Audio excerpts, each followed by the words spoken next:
The file arrived without a name. It was simply marked Echo 1973A, the numbers handwritten in faded blue ink. The rest of the page was blank, no signature, no timestamp, not even a return code from Central Archives. Detective Lara Voss stared at the file across her desk in Division 19, the quiet hum of fluorescent lights above her forming an almost metronomic beat. Rain streaked down the glass walls of the unit's underground office, each droplet bending the distorted city lights beyond. Every echo that landed on her desk meant the same thing, an unsolved mystery that should not exist, events defying physics, time, or logic. Division 19 didn't solve crimes in the traditional sense. It solved anomalies that reality itself refused to explain. Lara opened the file. Case, #01973- a subject, Peter Hale disappearance. July 12, 1973. Location, Kepler Township, Oregon. Status, missing, presumed deceased. Notable anomalies. Witnesses reported subject vanishing mid-step. Residual electromagnetic distortion at site. Photographs of the subject degrade when viewed for longer than 10 seconds. Attached were 5 black and white photos, each of a different man but each captioned the same: Peter Hale, age 43. In some, he appeared older. In others, younger. The background shifted subtly between them, sometimes a park, sometimes a city street. The last photo made Lara freeze, because in the blurred reflection of a window behind the man, she saw herself. Her pulse quickened. The reflection wasn't perfect, but it was unmistakably her face, the same angular jawline, the same pale eyes. But that couldn't be. The photo was dated 1973, 52 years before she was even born. Lara leaned back, eyes narrowing. Division 19 had dealt with photographic anomalies before: time loops, duplicated identities, paradox echoes. Still, this one felt different, personal. She pressed the come switch on her desk. Archive AI. Pull all existing data on case file 01973A. Request denied, replied the soft mechanical voice. This case is classified Omega level. Director's clearance required. That was new. Division 19 rarely had Omega cases anymore. Most were Beta or Delta serious, but not forbidden. Lara hesitated only a second before pulling her jacket off the chair. If she couldn't access it digitally, she'd go to the physical archives. The lower levels of Division 19 felt more like catacombs than offices. The air grew colder, the hum of the power lines fainter. Rows of steel shelves stretched into the dark, filled with boxes labeled only by numbers and years. Lara's flashlight swept over the metal tags until she found the one she needed, 1973A. She slid the box free and set it on a nearby table. Inside were brittle papers, a cassette tape, and a small pocket watch wrapped in wax paper. The moment she touched the watch, the air around her shifted like static before lightning. The tick of the watch was irregular, skipping beats, echoing faintly in a rhythm that didn't match her own time. She turned it over. On the back, engraved in looping cursive, were 3 words: to Eve, always. Lara's breath caught in her throat. Her initials. She played the cassette tape next. A hiss of static filled the small speaker, then a male voice, calm, tired, deliberate. If you're hearing this, you've already found the watch. My name is Peter Hale. I am, or was, depending on your time, a field researcher for Project Chronos. They told me the experiment was about energy fields. It wasn't. It was about memory, about rewriting observation itself. Lara leaned forward, heart hammering. Something went wrong. The machine didn't send me back, it sent me sideways. I've seen versions of myself, versions of this world. Some are older, some younger. None are real anymore. If you've found this, Lara, you were right. It loops. It always loops. Static swallowed the rest.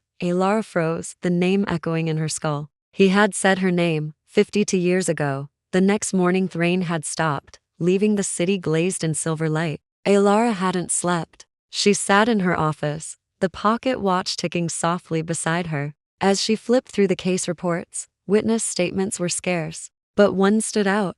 The subject turned to wave, and half of him was gone. The other half flickered like light through water, temporal phase distortion. She'd read about similar cases, people caught between overlapping timelines, but those were theoretical, unproven. Until now, she decided to visit Kepler Township herself. The town looked frozen in another era, old brick shops, gas lamps still in use, the scent of pine and rust Locals gave her wary glances as she walked down the main street. Outsiders weren't welcome here, especially not those asking about long-dead mysteries. She stopped at the diner mentioned in the file, Hale's Grill, owned by Peter's wife, Margaret. The faded sign still hung above the door. Inside, the air smelled of burnt coffee and nostalgia. Behind the counter stood an elderly woman with piercing green eyes. "Morning," Alara said softly. "Are you Margaret Hale?" The woman froze mid-motion, eyes narrowing.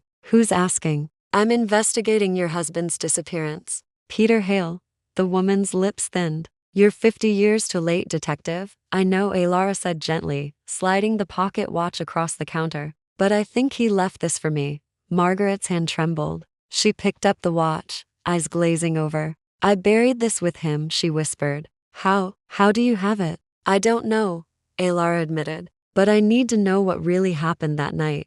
They sat in a booth by the window as rain began again, soft and rhythmic. Margaret's voice was steady, but grief still clung to every word. "Peter worked for the government," she began. "Said he was studying magnetic fields. But he'd wake up some nights screaming about places that didn't exist, streets that twisted on themselves, skies that looked like oceans. He said time wasn't straight, it was folded." Alara nodded. "Did he mention anyone named Alara Voss?" Margaret frowned. "That name. He wrote it once. On a note I found in his journal. Find Alara before it resets." I thought it was another one of his hallucinations. Alara's chest tightened. "Do you still have that journal?" Margaret nodded slowly, disappearing into the back room. When she returned, she held a worn leather notebook. Alara opened it and froze. The handwriting was identical to hers. Page after page contained diagrams, coordinates, and fragments of thought that made her stomach twist. Chronos cycle 19. Observation loop. Observer equals subject.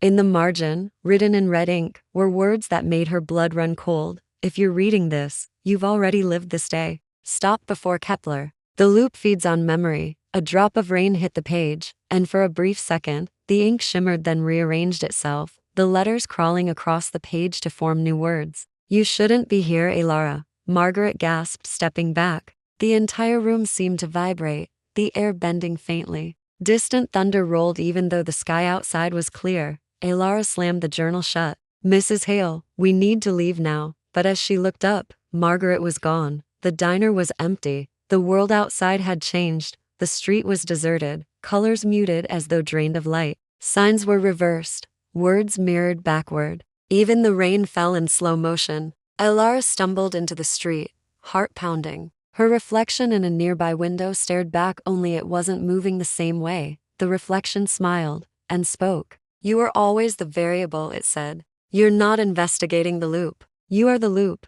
The glass cracked. A blinding flash swallowed the town. When she opened her eyes, Alara was back in her office at Division 19. The clock on the wall read 8:03 am, the same minute she'd opened the case file. The pocket watch ticked softly beside her, perfectly in rhythm with her heartbeat. Her desk phone rang. "Voss," she answered, voice trembling. "Detective Alara Voss?" Came the voice on the other end, a young man, nervous. "This is Officer Denning from Kepler Township. We've found something. A body buried in the woods. The ID tag says Peter Hale." Alara's hand tightened around the phone. "And there's something else," Denning said hesitantly. "We found a photo in his jacket. It's old, but it looks just like you." The line went dead. Alara sat there, the ticking watch loud as thunder in her ears. On her desk, the case file began to fade, letters dissolving like ash. Only one line remained visible, burned faintly into the page. Echo #1973-A Observer.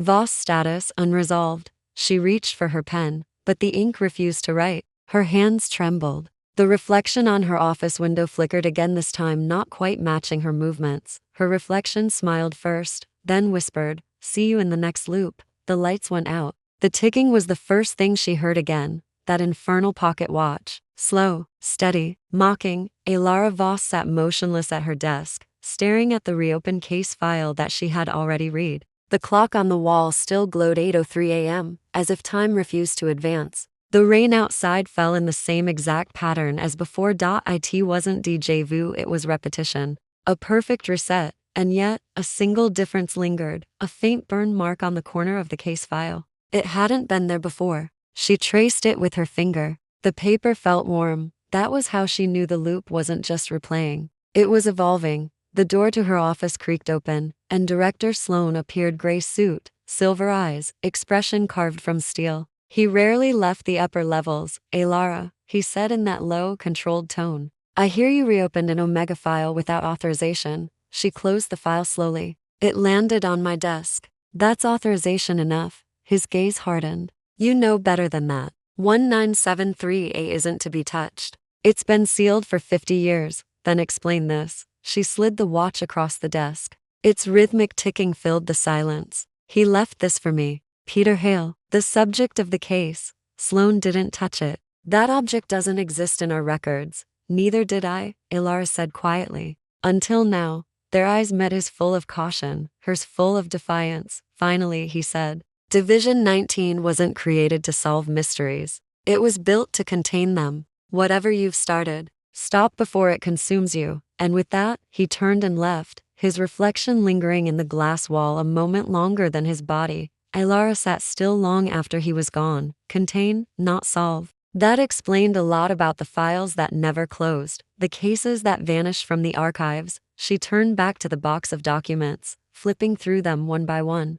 Something had changed. There were now additional case files that hadn't been there before, each stamped with faint ink bleeding through the paper. Echo 1941C, Echo 1985B, Echo 2009F, each labeled and resolved, each with her initials marked somewhere in the margins. Her hands shook slightly. She opened the one marked 1941, case, #1941-C, the blackout geolocation, London, UK. Date, September 7, 1941. Incident, a girl appeared during an air raid blackout, claiming to be from the year 2005. She disappeared minutes later. Witness sketch attached. Lara turned the page and felt the world tilt. The sketch looked exactly like her. Same eyes, same face. Even the faint scar above her eyebrow she'd had since childhood. Beneath it, a note scrawled by an old investigator read, Subject's name self-reported. Lara claims memory of future technology and knowledge of the loops. Her throat closed. She reached for another file, 1985B case,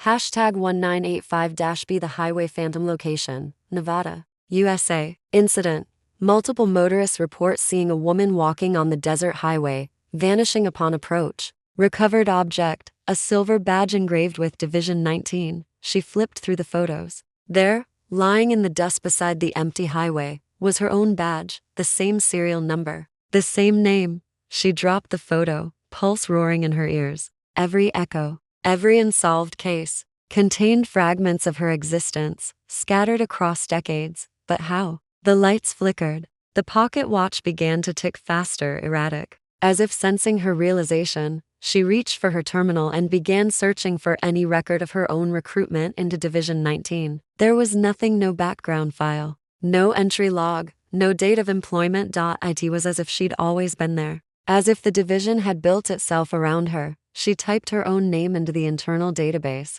The screen filled with static, and then lines of text began typing themselves. VOS access cycle 19 active. The observer becomes the constant. Containment compromised. Run. Her terminal powered off. A faint knock echoed down the corridor. Then a second, louder. Lara stood, hand instinctively on her sidearm. Who's there? The door creaked open on its own. In the hallway, the flickering lights revealed a figure leaning against the wall, a young man in a division uniform she didn't recognize. Detective Voss? He asked, voice shaky. I'm Officer Denning. We spoke this morning about Peter Hale. Lara's breath hitched. That was hours ago. He frowned. Hours? That was 3 days ago. You disappeared after the call. Director said you were reassigned. Reassigned. She almost laughed. I need you to show me something, she said instead. The body you found. Peter Hale.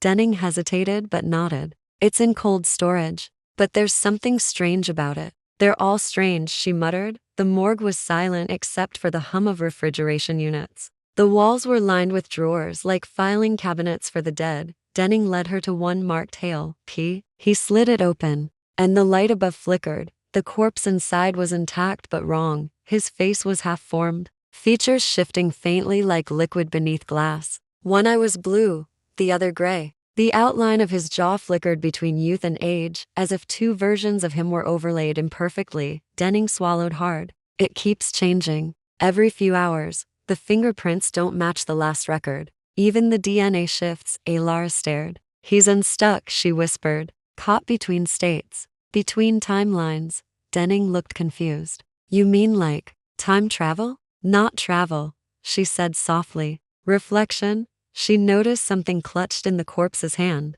Gently, she pried the cold fingers open and found a folded slip of paper. Her name was written on it. Alara, you have to finish the loop before it finishes you. That night, she sat alone in her office, surrounded by the open case files. Rain had started again, harder now, rattling against the glass like impatient fingers. The pocket watch lay beside her, ticking irregularly. She began connecting the files on the wall, a map of decades. Red string, photos, handwritten notes. 19 for 1, 1973, 1985, 2009, 2005. Each case bore her mark, directly or indirectly. Each anomaly linked through one pattern. The observer effect. Division 19 had always believed observation changed reality. But what if, she thought, observation created it? And what if she was the observer anchoring every version of the MysteryVerse? As she drew the final line connecting the cases, the power cut out. The room went black dot in the dark. She heard the pocket watch stop ticking, then another sound. A whisper, close, right behind her ear. You're making it worse. Alara spun, gun drawn, but so only her reflection in the glass wall. Except, it was different. This version of her wore an older uniform, her hair shorter, her eyes tired. The reflection tilted its head. I tried to stop it once too, it said. You think you're the first? Alara froze. Who are you? You, from Cycle 18. She shook her head. Cycle? Every time you solve the case, the loop resets. Division 19 resets. The files reappear, the memories rewrite. You're chasing yourself through time's reflection. Alara felt her knees weaken. Then how do I stop it? The reflection smiled sadly. You don't. You start it. It reached out, placing its hand against the glass. The surface rippled like water. When the evidence echoes your name, it's because you left it. You were never the detective, Alara. You were the experiment. The glass shattered inward. She woke on the floor, head throbbing. The office was silent, lights steady again. But her evidence wall was gone. Every string, every photo, every note erased. Only the pocket watch remained, lying on the floor beside her. It had stopped completely. When she picked it up, a faint holographic pattern shimmered across its surface, a symbol, a spiral inside an eye, the insignia of Division 19. Beneath it, a voice recording began to play, one she didn't remember making. This is Detective Alara Voss, Cycle 19. The evidence is recursive. Every anomaly leads to me. If I'm hearing this again, I've failed to contain it. The next cycle begins when I remember my own name. The recording ended with a soft click. Alara sat there, pulse pounding. Cycle 19, she whispered. Then how many have there been before? The terminal across the room powered on by itself. Lines of code scrolled rapidly before freezing on one message. Cycle 20 initializing. Memory reset in progress. No, she breathed, backing away. Not again, but her memories began unraveling like smoke, names, faces, events all slipping away. The pocket watch glowed, the same erratic pulse she had grown to hate and fear. In desperation, she carved a message into her desk with her penknife before the light swallowed her. Do not open case 1973A. I am the echo. And then silence. When Alara opened her eyes again, she was standing in the lobby of Division 19, holding a fresh cup of coffee. A young officer passed her by, nodding politely. Morning, Detective Voss. New assignment for you on your desk. Something about an old disappearance. She walked to her office. On the desk sat a pristine file, labeled simply, Echo #1973- of the vanishing man. The clock read 8:03 a.m., and the pocket watch began to tick. Alara Voss stood in the ruins of Division 19, ash and data swirling like snow around her. The building was silent, its corridors warped, walls folding in on themselves like reflections collapsing. Time had finally fractured. Every case file she'd ever worked on, every echo hung in the air as floating shards of light, replaying fragments of her own life. The blackout girl, the highway phantom, the vanishing man. Each vision showed her different ages, different timelines, each trapped in the same endless investigation. The pocket watch pulsed faintly in her hand, ticking in reverse. On its cracked face, 2 words flickered. Cycle 0. A voice echoed through the shattered air, calm, familiar. You've come far enough, Elara. She turned. From the light stepped another version of herself, older, steadier, eyes glowing faintly with the shimmer of collapsing universes. You're the first, the other said, the original observer. You created Division 19 to contain your own experiment. Elara's chest tightened. That's not possible. It was never about solving anomalies. It was about anchoring them. You watched too closely, and reality began to center itself on you.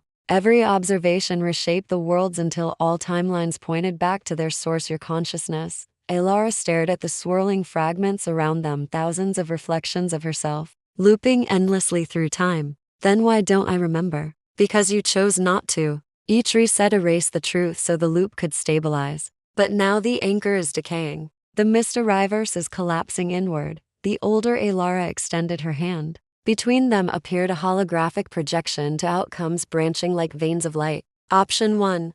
End the loop. Destroy your core pattern. All versions of you, and every echo tied to it, will vanish. The MysteryVerse will stabilize. Without you. Elara swallowed hard. And the other? Option 2. Rewrite the origin. Merge every timeline into one reality where memory and possibility coexist. You'll survive, but so will the contradictions. The universe will become something new, unpredictable, maybe unstoppable. Lightning rippled across the fractured sky. The ticking of the watch grew frantic. Elara could feel time itself fraying, the edges of existence peeling back like torn film. She closed her eyes. All her lives flashed before her: the investigator, the phantom, the child in wartime London, the woman lost in the diner that no longer existed. Every version of herself, waiting for the loop to end. No, she whispered. Not end. Not again. She crushed the watch in her palm. A surge of white light erupted, threads of time coiling outward, weaving themselves into a single continuum. The walls of Division 19 dissolved into open sky. The timelines bled together, past, present, and future fusing like dawn after an endless night. When the light faded, Elara stood alone in a quiet city that felt both familiar and new. No echoes, no loops, just silence. A nearby monitor flickered to life, displaying one line of text: EVOS case closed. MysteryVerse, rewritten. Elara smiled faintly, the horizon shimmering with infinite possibilities, and for the first time, time moved forward.